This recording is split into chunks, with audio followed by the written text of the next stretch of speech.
I'm going to actually ask you to pick up one of the things, one of the negatives and one of the positives of things you've seen, and try and work out the why under it. So welcoming, why did you want it to be welcoming? And so, or whatever, you don't have to pick that one, but you can pick another one. Try and dig right down to why, what it is you value and what you believe about that. See if you can go right down to those two things. The value and belief underpinning either, quite a few of you have talked about quiet spaces, in different groups have talked about that.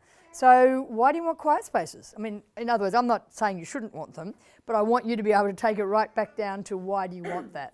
Come here, they've been welcomed, they've made be feel welcome, and then so that whole negative start is now turned into a positive start. So what I'm hearing is that to really engage fully in learning, you need to feel safe and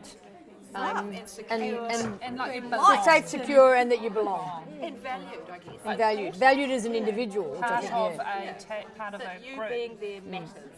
And a belonging, because not everyone has that. But what do we value? We value a smooth transition between learning zones, so when we get there, we're ready to learn. So if you have to go through if you've got to go through a bottleneck. So yeah, so tell me more about this. I'm going to be a narc and go right down deeper on the why, okay? So why is this important to have we this? said that we feel that bottlenecks create stressful environments, they create messy environments, and are not conducive to what we believe is good learning. So these sort of in a way like barriers to engaging. Barriers. We've got several things going on here, and one of the things is that that there were spaces that were for when you want to be curious, or working like this, or working like this, or working like this, right? Positions of learning. Yeah. So that was a purpose for the space, and the space is designed for the purpose. That's number one thing that's really important. The second thing I think you're picking out is the fact when they took the kids to see the birds, that helped create meaning. Rather than me as a teacher saying, when you go over there, that's a quiet space. They knew it because the meaning had been established. That was a curious, but we saw the kids doing this, so what we're helping the kids do is develop meaning for the purpose. Okay, so you've got the library and then the resource room. You want the cafe as well. You want that to be central.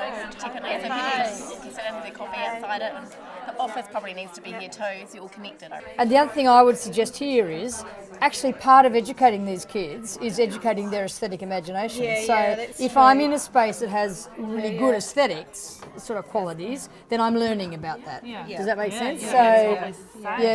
So it's actually and the environment being what they call the third teacher.